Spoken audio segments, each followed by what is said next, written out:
All right, let's get started.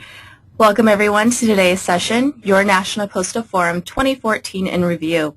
I'm Teresa Chang, Marketing Promotion Specialist here at Satori Software, and your moderator for this webinar. Let's begin with some housekeeping. If you have any questions during the presentation, feel free to send them over by submitting them in the questions box on your right. All questions will be addressed at the end of the presentation. However, if we don't get around to answering all of them, we'll make sure to follow up with those ones afterwards. So joining us is Bob Schimek. As Senior Director of Postal Affairs for Satori Software, Bob Schimek applies his 24-plus years of mailing industry experience to provide product management and strategic direction for our mailing solutions. He serves as the primary liaison between Satori Software and USPS on technical matters affecting the mailing industry, as well as actively participating with postal industry associations like MTAC, AMSP, ID Alliance, and Postcom. So welcome, Bob. Thank you. All right, so if you weren't able to attend the National Postal Forum in Washington, D.C., or would just like a replay of what actually happened at the show, you're in luck. From the sightings and discussions that happened on the show floor to the official workshop sessions, as well as peer-to-peer roundtables and more, Bob will provide you in this webinar with a high-level recap of what made this year's NPF. And since we have a lot to cover today, I won't take up too much more time. I'll now hand it over to Bob to get things started. All right, and thank you, and welcome to all of you that are joining. So looking at the attendee list, I do recognize a few names that were out at the National Postal Forum. So for those of you, you know that NPF is a large industry event, and there is a ton of things that are going on, and you can be pretty much running nonstop from when you get there on Sunday all the way through to the closing event on Wednesday night. And so most of the people, jump in and end up leaving exhausted, and trying to capture everything that happened is going to be nearly impossible. But what we're going to try and do today is kind of peel off some of the higher level points and some of the key things that, if nothing else, that we heard and saw going on and being discussed at the National Postal Forum.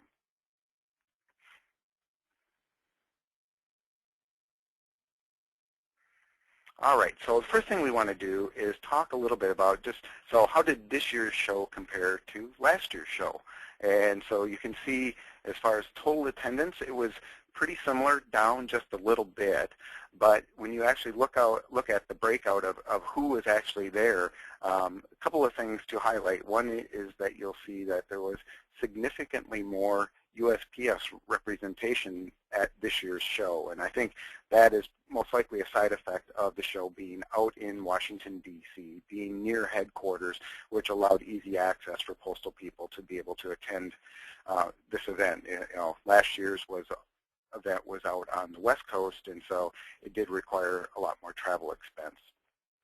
You'll see the number of mailing attendees was down slightly, and then the number of exhibitors was also down as well. But I would say, talking with people, the exhibit hall floor had a feel of being a little bit smaller than last year's, but at the same time, being in the Gaylord perspective is always a little bit challenging when you got such a large space to work with. But I can tell you that the activity on the exhibit hall floor was very busy, and we had a very good show, and we were very happy with our participation and involvement and everyone that was there attending for Satori. All right, so one of the key items, one of the key things that happens at the National Postal Forum is on Monday morning, there is a keynote where the Postal Service comes in and does a big session on talks about what's going on. And so what I attempted to do here was to peel off some of the key messages that were shared by Pat Donahoe. So the first one being that, the Postal Service reiterating the fact that mail is the most effective channel to drive customers to retail locations and websites. And so, as their electronic communication continues to grow, and email and Twitter, and there's Facebook, and there's all these different ways to communicate with people, it's also very easy to get lost in all the noise. And I think marketers are seeing, and the Postal Service is seeing as well, that mail is becoming a much better way to cut through all that noise and distraction and really get a customer's attention with a physical mail piece where, instead of just getting lost in a junk email folder, it's a tangible piece that, they'll take time to open and look at.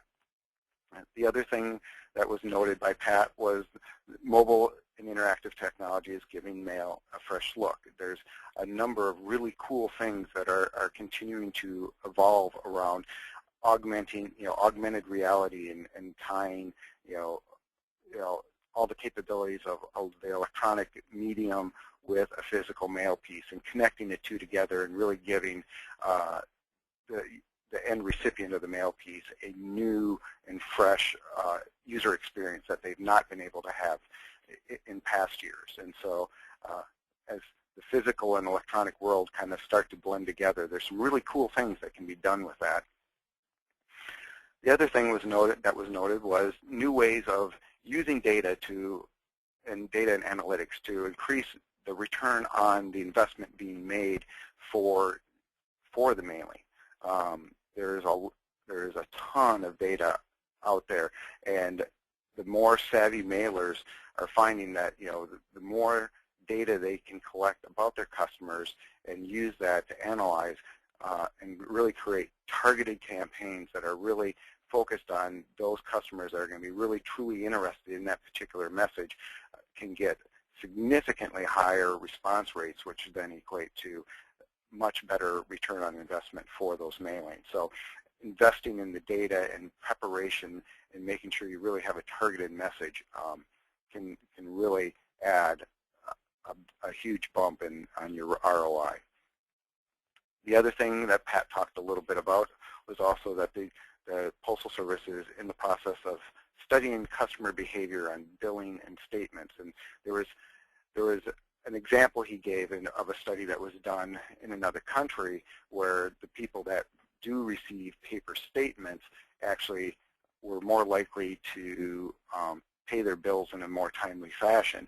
And so when you start analyzing, doing everything electronically and online versus receiving paper statements, when you have a cash flow scenario where maybe people are going to be more interested in paying more quickly by receiving a paper statement, that's something that businesses need to be taking a look at and might add additional value and reason for mailers to continue to use paper statements as a method of helping with that cash flow.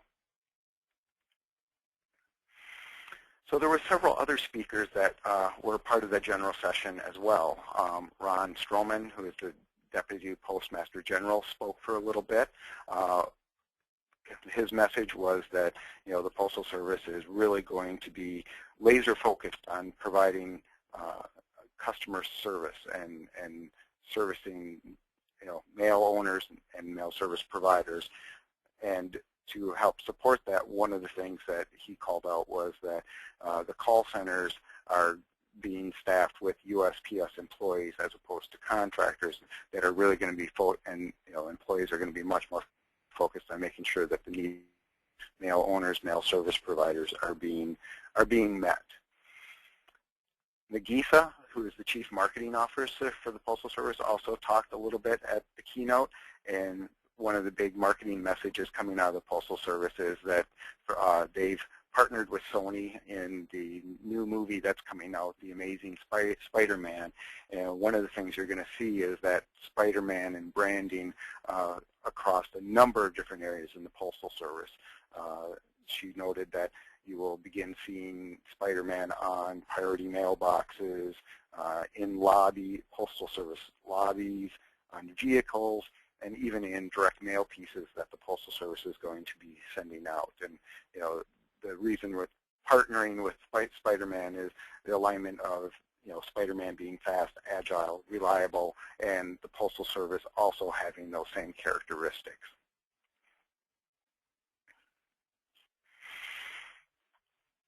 All right, so in addition to the keynote, now one of the other things we're going to switch gears here a little bit and talk a little bit about, so what were some of the interesting messages and things that were heard while we were out at National Postal Forum? And one of the interesting ones, so there's several here, so we'll just walk through them.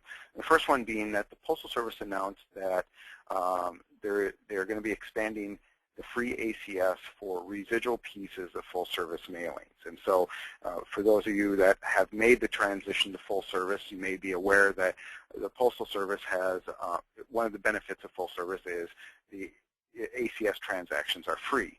And as most of as mailers know, there's always a little bit of what we refer to as the tail of the mail, where even in a full service mailing, you have a handful of pieces at the end that you weren't able to get a full zip plus 4 or 11-digit barcode assigned, and those pieces end up falling out as the tail and are getting pre-sorted prices as opposed to the automation prices, and those did not qualify for the free ACS, even though they were, technically really part of that full-service mailing. And so this is a benefit that the Postal Service is going to be expanding to say those, as long as they were associated with that full-service mailing, then they're going to get free ACS as well. And I guess one of the good things about this is I would propose that those pieces that don't have the zip plus 4 on them are the ones that are probably most in need of getting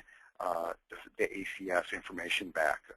And again, this kind of goes back to some of the details behind those mailers that are using NCOA Link as their move update compliance method.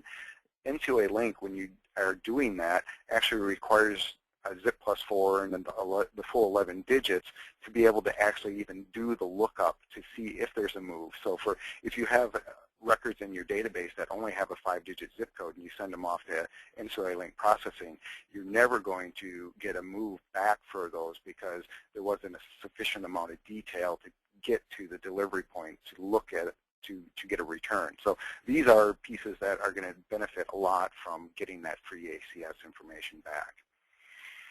One of the other things that was noted is that Jim Cochran was talking at the session and noted that EDDM continues to grow, and they are going to soon hit the point where that product has brought in $1 billion in revenue. So that is an area of, as far as new tool or a new offering to the industry that has given the Postal Service a lot of success. The Postal Service has also been talking about, spent some time talking about all the improvements that they're going to be working on, and as we move forward, as far as improving visibility. And one of the things that the Postal Service is going to be doing this coming year now is they are going to be geofencing up to 152 million addresses. And so it's just like, okay, what does that really mean? And really what it means is that the Postal Service is going to be looking at taking their tracking to the next level of detail, where right now the final scan that you get off of tracking is when it came off of the sorting machine and then was going to be sent to the carrier. But that was it. And now what they're going to be doing is having the ability to have a scan that is coming from the carrier to say when the carrier then drives past a particular set of mailboxes, they now know that those pieces have been delivered, and that can be sent back as a tracking event. The other thing that the Postal Service is going to be doing this year is they're rolling out a new mobile delivery devices for all the carriers. And so this is a significantly upgraded piece of technology compared to what the postal carriers have been using in the past. It was noted that, here on the slide it says it is way more than just a barcode scanner. Some of the capabilities that they talked about as far as what this scanner is going to be able to do is that it'll be able to confirm delivery. It will have the ability to add photos. It will be able to provide latitude and longitude information. It's going to be able to provide timestamps, and then it's also going to be able to embed delivery instructions for carriers. So like if a carrier is delivering a parcel and there's no one home, it may be able to provide instructions on where to put the parcel, around behind on the back door or something like that. And this new scanner is going to have that capability as well. All right, some other things that ended up getting a fair amount of discussion out at the National Postal Forum is the Postal Service has started talking about, and they provided some highlights on their new flat strategy document. And so I'm sure many of you that are flats mailers are aware that FSS preparation became mandatory in January, and that was a step forward in the Postal Service looking to streamline, taking costs out of their systems, increasing in efficiency are the things that they're going to be focused on. And so now that those FSS preparation and rules are in place, it's now saying, okay, now looking beyond that, what are some of the other things that the Postal Service is going to be continuing to work on to help take costs out of the system? For those of you that may be following, the PRC and the fact that the Postal Service is struggling with their being profitable, what the flats category of products is the one that has really struggled in being profitable for the Postal Service. And so one of the things that the industry and the Postal Service want to do is take costs out of the system to allow flats to be a profitable product for them, and also prevent them the pricing for the flats to have to go up at a higher than, for example, CPI rate. One of the other things being talked about at NPF related to FSS is the new requirement to create the 250-pound FSS scheme pallet. I know prior to going into January, when these rules were being worked on, the Postal Service did note that they did expect that this requirement would end up creating additional pallets. I believe their estimate was they were expecting to see roughly a 7% increase in the number of pallets being created by these new FSS rules. Well, the reality is now that we've been doing this for a while, it looks like the data is showing that the number of pallets actually increased anywhere from ranging between 15 to 30%. And so there's, I would say, significantly more pallets being created through FSS prep than what had originally been anticipated. That's led to some discussions about, okay, does the Postal Service have enough mail equipment to be able to meet this demand? And they've noted that they do. I know the small pallets have also created some logistical issues for mailers and dealing with a lot of little pallets, and that has added some additional costs. So I know there are discussions going on and continuing around this 250-pound requirement. I think there would be interest. I think it's safe to say there is interest from the industry to look at possibly considering raising that 250 pounds to something else. But everything that I've seen, from, at least in the discussions I've been involved with the Postal Services, is that they're very hesitant to consider changing that, because there is a lot of efficiency for the Postal Service for getting these scheme pallets flowing directly to where the machines are located. Part of the flat strategy is also talking a little bit about, well, okay, we have the FSS preparation that rolled out, and that covers about 30% of all the flats that are being processed. Well, what about the other 70%? And so that is part of this new flat strategy document, is going to be, the industry is looking for the Postal Service to speak to the fact of, okay, for those zones and zip codes that are not part of FSS, what are their plans to help reduce and minimize costs out of there? And then the final bullet here on this slide is talking a little bit about how much mail is coming in sacks. And sacks are costly and inefficient from the Postal Service's perspective. And I think one of the areas that we're going to see as far as flat strategy moving forward is looking at what can be done to help minimize how much mail is falling into sacks. And the more the more we can get mail out of sacks, it's going to make it more efficient for the Postal Service. And so I expect as we move forward in the coming year that there's going to be some additional discussions around that and what we might be able to do in that regard. Okay, so now we're going to switch gears again a little bit and talk about some of the sessions that went on. And so for those of you that attended NPF, you know there are sessions that started out on Sunday morning and ran all the way through the end of the day. Wednesday, they have all kinds of certification that you can achieve by attending, a number of sessions over the course of the show in different categories. And so Satori Software did participate in did offer three workshop sessions.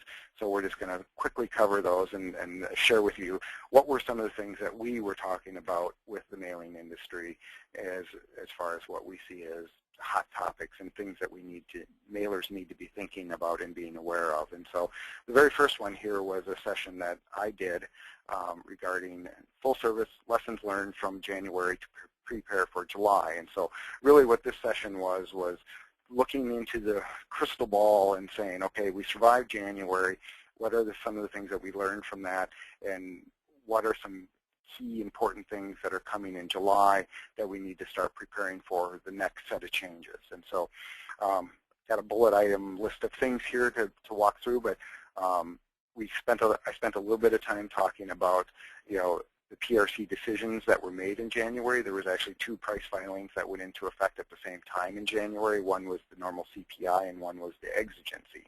It was interesting in that both of these filings are still in the process of being appealed between the Postal Service and the industry.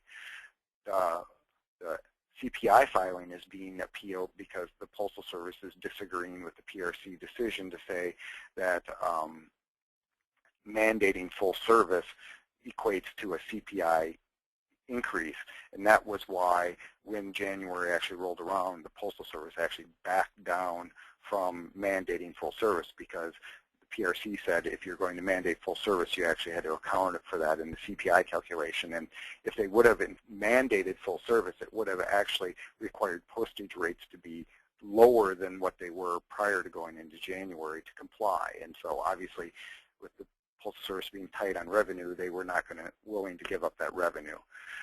Then the other decision on the exigency was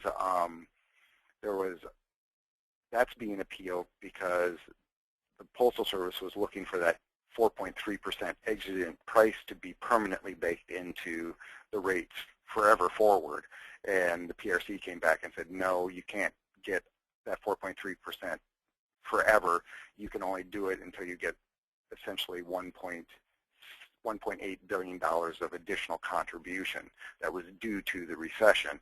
And so in theory, around 2 years from now, the Postal Service will have to take that 4.3% back off, and it's not permanently baked in. But again, both of these decisions are currently being appealed, and depending on the decisions that are made in the appeal could potentially impact what happens in July or in January of 2015. The other thing we talked about was the FSS preparation. I've already covered that, the fact that went into effect in January, and it did significantly change mail preparation for flat. So I know there was a number of people in the industry that were kind of caught off guard by the new preparation. There's definitely some new complexity with the FSS preparation in that the FSS scheme bundle, like when we're looking at standard mail, can potentially have up to 7 possible rates in the single bundle, anywhere from, and those 7 rates include high density plus, high density, carrier route basic, 5-digit automation, 5-digit pre-sorted, 3-digit automation, and 3-digit pre-sorted. So it definitely added some new complexity and some challenges for software providers and for the mailing industry. Now looking ahead to July, one of the bigger challenges that we see coming for the mailing industry is the Postal Service's pre-sort data update schedule is going to be changing. If we look at the past year, these pre-sort data updates have been happening quarterly. essentially the first month of each quarter, there's a new update that gets sent out to the industry. That's changing starting in July, in that the Postal Service is going to be transitioning from quarterly updates to monthly updates. And so you will now begin receiving from your pre-sort provider, from Satori, monthly updates. And there's going to be some additional complexity with this without going into all the details today because we don't have time. But once we get into this monthly cycle, there's going to be 3 label lists in play in any one month. The one that's called the notification period, one that is transitioning in as the newest active label list, and then the third label list is the one that's going to be expiring at the end of that month and is transitioning out. And we will be providing a whole bunch more information about that schedule and all the changes coming with that, and what we will be doing to help minimize some of that complexity in the upcoming web event. So stay tuned for more information on that. One of the other changes that we spent some time talking about was in regards to parcels and the final rule that came out in January on that, where there was a new set of thresholds and tolerances and requirements that came out for parcels. And if you exceed those tolerances or were not compliant, that there is now a new 20-cent non-compliance fee that will be added on to any of the parcels that do not comply. There's a set of thresholds that go into it that originally went into effect in January. When we get to July, those thresholds will be changing. There's several of them that are going to be bumping up to a little bit higher tolerance. And then in January, they change yet again to yet another higher level of tolerance. And then again, if those tolerances are not met, then the 20-cent non-compliance fee is going to be charged on any pieces that exceed that threshold. The other thing that we spent some time talking about was in July, there's going to be a new type of facility coming out being called a hub. And a hub is, well, if you're familiar with SCF and NDCs, a hub is going to be, I would say, between a SCF and a DDU. So it's not it's going to be a facility that serves a handful of 5-digit zip DDU facilities. And I've got a couple slides coming up that will touch on this a little bit more. And then the last item that we spent a little bit of time talking about in this workshop was the fact that the Postal Service has stated that when we get to July, there is going to be, the Postal Service right now is doing a set of electronic verifications on the e-doc. So part of the full service requirement is you must supply electronic documentation. Postal Service is looking at that electronic documentation, comparing it to what they're seeing as far as the mail pieces flowing through their systems, and then they have a number of different thresholds and tolerances that they've identified for being able to comply with full service. All of these are being reported on the mailer's scorecard. It's out there. They're reporting. The Postal Service is reporting on those today. So if you're doing full service mailings, you can go out to the business customer gateway, and you can go out and log on and see how you're doing as far as meeting these thresholds and tolerances. Once we get to July, the Postal Service is saying is if you exceed those tolerances and thresholds, they are going to start invoicing for the full service discount. So for the number of pieces that you exceeded the threshold, the Postal Service is saying that they are going to look at taking back that full service discount. So right now, it may not be a lot of money. It's really just the 0.3 cents per piece for first class, the 1/10 of a cent per piece for standard periodical bound printed matter. So, we may not be talking about a lot of money right now, but I think it's a sign of things to come in that the Postal Service is going to be looking for mailers to comply, and when you do not comply, that they're going to be looking at invoicing. And it's not on an individual mailing. This invoice is going to be based on all your full service mailings for an entire calendar month. And so going into the NPF, one of the things that we were very interested in looking at was the Postal Service still intent on doing this invoicing, or were they going to back down from it? And the message we got loud and clear from the Postal Service is that They are at full speed ahead, and they intend to start the invoicing in July, which means that the first invoices, if you're doing full service and you're not compliant, would be showing up on August 10th. All right, so the next session, that workshop that was hosted by Satori, was actually done by Joe Bailey, and which was called Gaining Efficiencies in Dropship Mailings. And so this one we ended up talking about a number of different things that are going on and changing in regards to drop shipping that mailers and the mailing industry need to be aware of. So the first one is the Postal Service has rolled out a new program called e-induction. And so the Postal Service has a set of facilities that are what they term surface visible, which means that that plant has the ability to communicate with Postal One. And what happens is when you submit your full service documentation, it can transmit all the intended pallets that are going to be drop shipped to a particular facility if it's surface visible. And then this e-induction program is going to allow mailers to no longer use an 8125 for drop shipping. So any plant that is surface visible, and if you choose to participate in e-induction, which is an optional program right now, you would have the ability to basically, for those surface visible facilities, fill up, load up your trucks, show up with it without an 8125. The Postal Service will just start scanning the pallets, and when they scan it, they'll get essentially a good beep or a bad beep that says, yes, they expected this pallet, and they can offload it and they're good to go, or a bad beep would be, hey, this wasn't expected, and then there's a process that you'd have to go through to figure out what is going on with that. But so e-induction is something that the Postal Service is rolling out. It's available. It's out of pilot now, so it's available to everyone, but you do have to work with the Postal Service to be able to participate if you have any interest in that. The other thing we spent some time talking about was these new FSS facilities and the fact that the Postal Service is offering now a new dropship discount for FSS scheme pallets that are taken to where the machine is physically located. In standard mail, you have the ability to get a DFSS discount, which is actually 1/10 of a cent more than the DSCF discount. But again, it only applies to FSS scheme pallets.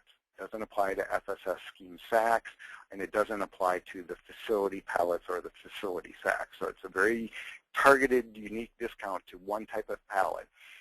In the periodical world, the way the Postal Service has incented this for drop shipping is not in a drop ship discount, but what they are saying is they're waiving the pallet fee for FSS scheme pallets when they are dropped at where the FSS machines are physically located. So there is some opportunity to earn additional discounts by drop shipping to FSS facilities. Might be something that you want to look into. It does have a few additional challenges, like I said, because it's very unique to one specific container type. The next item that we talked about were the hub facilities that I mentioned that are going to be rolling out here in July.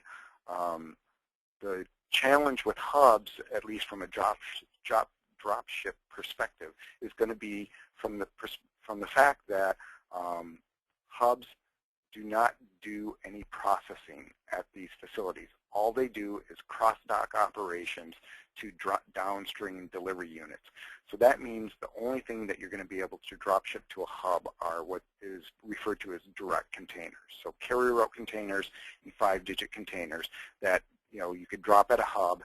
They can take them, cross-dock it to the delivery unit because they've got transportation going directly from the hub to the delivery unit, and there's no processing that needs to happen, and then those pieces will flow directly to the delivery unit. So again, it's going to be restrictive on the containers that can be entered there. The discount that you will be able to earn from hubs will be the DSCF discount. I think based on discussions I've had with mailers, the most interest is likely in the area of periodicals that are very time sensitive. By taking them into a hub and then having that direct transportation to the delivery unit should help speed delivery. And then the other thing that we talked about with drop shipment, the gaining efficiencies in dropship mailings is also the challenges that are going to be created by switching from a quarterly update cycle of the mail direction file to monthly updates of the mail direction file, and accounting for that in your dropship planning. And then the third session that Satori participated in was a session that I did with Jim Wilson on managing UAA mail from all aspects. And so, again, this was a good refresher course on, best practices to help minimize how much undeliverable as addressed mail is out there. And this is something that is a problem that's never really going to go away, because everyone in the United States, we always have people in the United States that are going to be moving, and it's we are a country that are constantly on the move, and so there are a number of best practices that can be done to help minimize how much UAA mail you have, but it's one of those things that it's not going to be anything that you're ever going to be able to completely cure because of just the nature of what the problem is. We spent some time looking at the Postal Service's cost of dealing with UAA mail, and it continues to be a very costly thing for the Postal Service. As you can see here, one of the things that the Postal Service did with this session was share new 2013 numbers on what is the cost of UAA mail to the Postal Service. So these are new current data. And as you can see, on an annual basis, it's costing the Postal Service $1.27 billion to deal with UAA mail, which breaks out into one of three buckets: mail that needs to be forwarded, mail that needs to be returned, and then mail that needs to be essentially waste or destroyed. And for example, in standard mail, if it's not deliverable, the vast majority of it is considered waste and is destroyed. And you can see how the costs vary quite dramatically between the three, from 23 cents for forwarded mail to 51 and a half cents for return mail, and then only 6.1 cents for waste. One of the other things that we also talked about in here is that the Postal Service is in the process of rolling out a brand new program called Secure Destruction. And one of the benefits of this new program is for first-class mailers where they have personal sensitive information in that mail piece, in today's world, they require that mail piece to be returned to them so it can be securely destroyed. Well, what the industry has said is, hey, if the Postal Service can commit to being able to securely destroy it, I really don't need the physical mail piece back. I just need the data, but I also need to be guaranteed and be assured that that personal information that was in that mail piece does not get into the wrong hands. And so the Postal Service is in a pilot program right now, but by the end of the fiscal year, we'll have this deployed nationwide where they are going to be offering a new secure destruction option for first-class mail. And the goal there is to help reduce the amount of mail that's being returned at 51.4 cents and convert that into waste mail that's being securely destroyed. Most likely the securely destroyed will be slightly more expensive than the 6.1 cents one would assume, but one would also expect that it would be still dramatically less than 51 cents per piece cost of returning it. We also talked about we also looked at the overall trend of UAA mail over the last number of years, and are we heading in the right direction? And overall, yes, the amount of UAA mail is decreasing, but if we look at actually 2013 specific numbers, it did increase slightly from 2012. Very minimal. I think the actual number was it increased by 0.37%. So it was even less than 1% increase. But any little increase, you'd prefer to have it trending in the opposite direction. We also spent some time at this session talking a little bit about some of the tools that the Postal Service has available to help reduce UAA mail. We walked through the whole series of, I call it Postal acronym alphabet soup, from CAS for Coding Accuracy Support System to DPV for Delivery Point Validation, NCOA for National Change of Address, and then we also spent some time talking about some of the other tools that are not used as much by the mailing industry, such as AEC, Address Element Correction, and AEC2, which is Address Element Correction 2, which are two different types of services that the Postal Service offers to say, send them just the addresses that in your list that are not encoding to the full 11 digits. Send them to the Postal Service, and they've got some tools that they can use to help increase that assignment and pick up some of those records that weren't assigned by the software. Then we also spent some time talking about UAA mail tools that are available from the industry over and above what the Postal Service offers. For example, using the Social Security publishes a database of those that have passed away. So, if you want to make sure that you're not mailing to someone that is deceased, you can use this additional data to help weed those records out and prevent UAA mail from occurring in that way.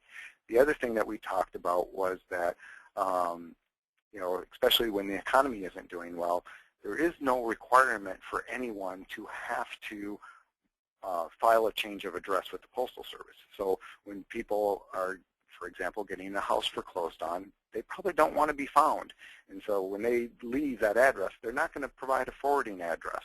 However, let's say they don't want their bills to follow them, but maybe they still want their Sports Illustrated to follow them, and they do file a change of address with their magazine subscription provider. That data is also available from the industry and can be used to help track change of addresses over and above data that is provided by the Postal Service.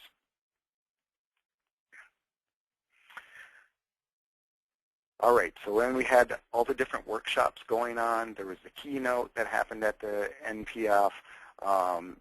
One of the other things that went on, and this was actually done in the exhibit hall floor, was that there was a couple of different sessions that we ended up getting together with a group of people and just having a conversation about some of the hot topics going on in the mailing industry. So in this picture, there were several of us that did a little hour session on some of the hot topics going on in the industry.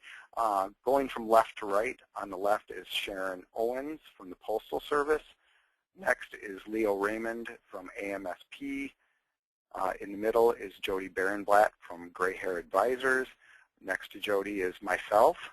And then on the far right is Jessica Lawrence from Postcom, who actually moderated our session.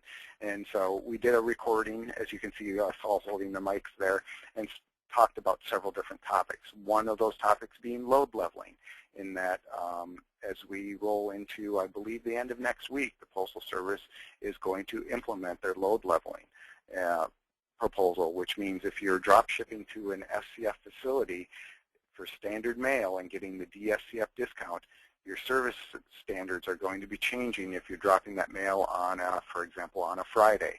And there's going to be an additional day of delivery built into that schedule.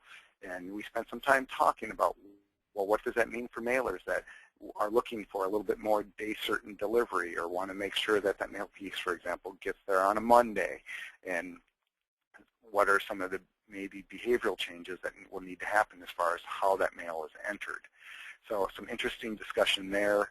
We also talked about the full service invoicing, which I've already touched on, which will be going into effect in July, and the need for a new business function within everyone's mailing business to have someone that is responsible for going out to the business customer gateway and monitoring your mail quality reports and making sure that you're staying within the thresholds to avoid getting invoiced and having to pay additional postage after the mailing is already gone.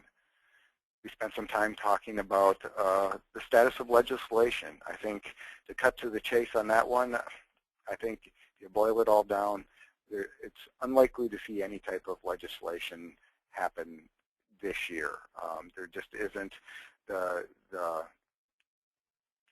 cohesion needed within Congress to get a bill like that pushed through. And I think as long as the Postal, with every month when the Postal Service reports their numbers, you see that they are still reporting losses. However, if you look at that loss and you say, okay, we'll take out that pre-funding mandate and set that aside, and if that wasn't included in it, is the Postal Service making money or losing money? Well, then you'll find that they are actually making money as long as you exclude that pre-funding mandate. And I think as long as they kind of are just floating along and not really continuing, continuing to dig a deeper hole other than the pre-funding mandate, I don't think there's a lot of desire, at least in Congress, to see anything change. So like I said, short story, don't expect to see a whole lot going on there. The other thing that we had going on there was just a fun little thing at the end where customers that were out at the show had the ability to write questions, throw them in a container, and we kind of pulled some at random and answered customer questions. So just had a little bit of fun with being out at the forum and making light of all the good stuff, all the stuff that's going on.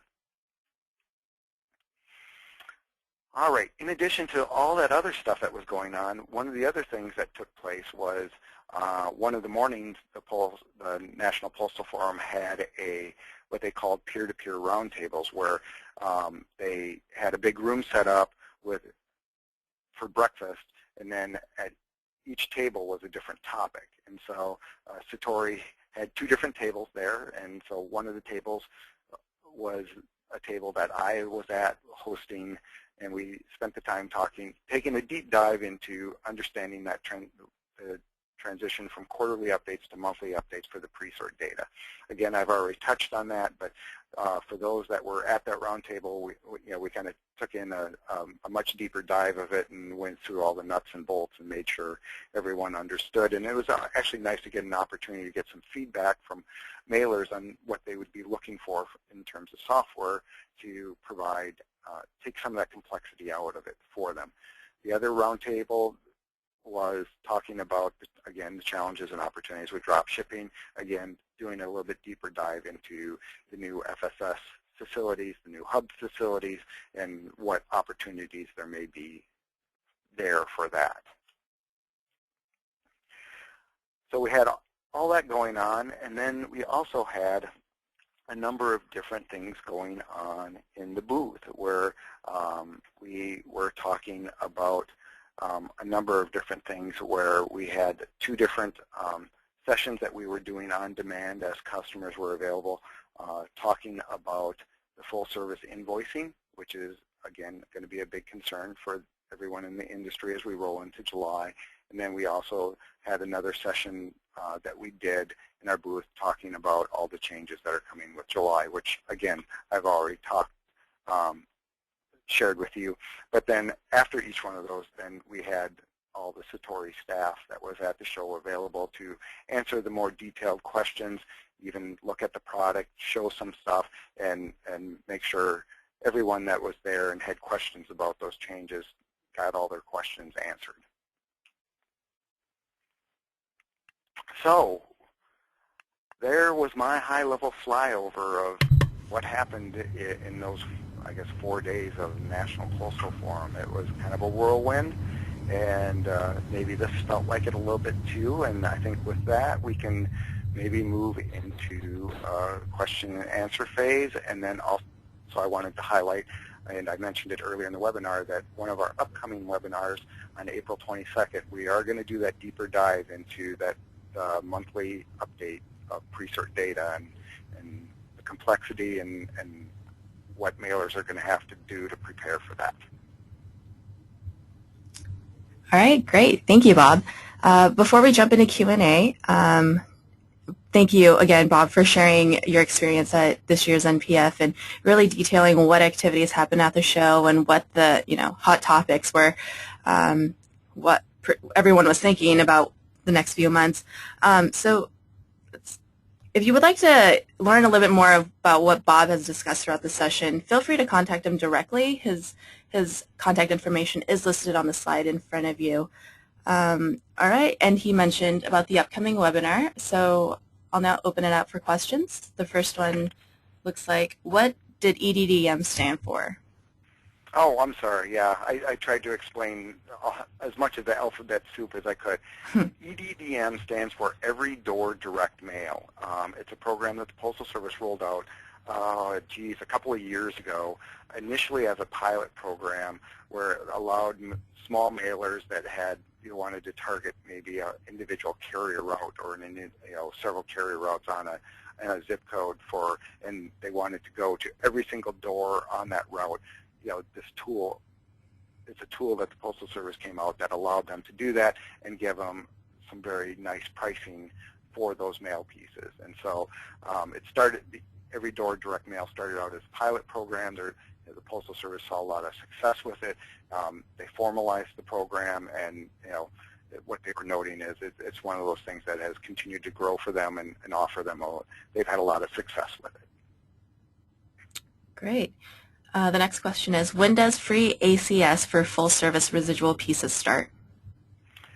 That is a good question, and when that initial announcement came out, there was a lot of discussion around that, and we were not able to get that question answered while we were out at the NPF. There wasn't a whole lot of information we can find out about it. I do know that coming up next month, there is the quarterly MTAC meeting, which I am involved in, and that takes place at headquarters. I would fully expect that at that meeting we would be able to get a bunch more information about when is that change going to happen. I would, this is purely speculation on my part, but I would, if I had to guess, I would say it would probably make sense that we would see this change happen with the next release of Postal 1, which would then likely mean the July timeframe. Right now, the next release of Postal 1 will deploy on, I believe, July 14th, and then it actually goes into effect on July 28th. So to me, that's probably the nearest window of opportunity where that would start happening, if I had to guess. All right. Bob, what was your favorite part of NPF this year? Oh, I guess my favorite part is just having the opportunity to talk with the customers and find out, talk about what are the challenges that they're having, what are the things that they would like to see changed. As in my role, part of what I do is feed requirements into our engineering team and making sure that we're working at, in addition to all the regulatory stuff, that we're working on the right stuff that customers are looking for. And just getting out and meeting with customers is always the best part of the show, and finding out what's going on in the field and how everyone's doing. Great answer.